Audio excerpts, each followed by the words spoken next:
Iran ও ইসরায়েলের রক্তক্ষয়ী সংঘাতে এবার নজিরবিহীন বিপর্যয়ের মুখে পড়েছে ইসরায়েলের উদ্ধারকারীরা। এই সংঘাত এখন ইসরায়েলের রাজপথ থেকে শুরু করে জরুরি সেবা কেন্দ্রগুলোর জন্য এক চরম অগ্নি পরীক্ষা হয়ে দাঁড়িয়েছে। বিরামহীন ও প্রাণঘাতী ক্ষেপণাস্ত্র হামলার মুখে ধ্বংসস্তূপ থেকে জীবন বাঁচানোর লড়াইয়ে হিমশিম খাচ্ছেন ইসরায়েলের উদ্ধারকর্মীরা।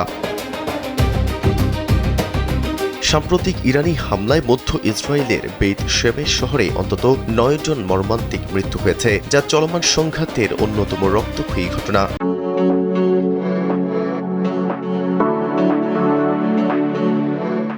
এছাড়া বাণিজ্যিক রাজধানী তেল আবিবে রকেট বিস্ফোরণে একজন নিহত এবং অন্তত ৫০ জন আহত হয়েছেন।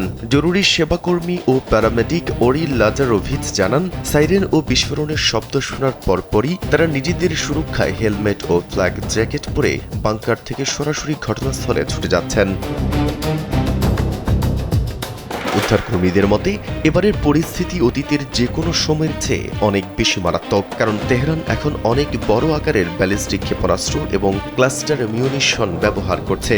ফলে আহতের সংখ্যা ও ক্ষতের গভীরতা আগের চেয়ে বহুগুণ বেড়েছে।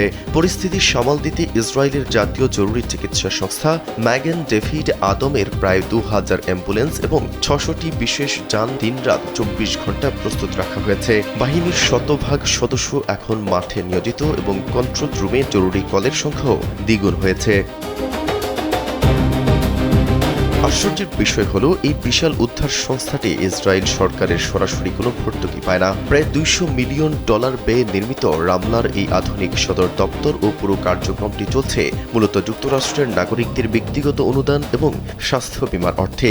ব্যক্তি পর্যায়ের অনুদান এবং মানুষের সহযোগিতার উপর ভিত্তি করেই এই সংস্থাটি তাদের বিশাল কর্মযজ্ঞ চালিয়ে যাচ্ছে। মেহেদী হাসান, কালবেলা।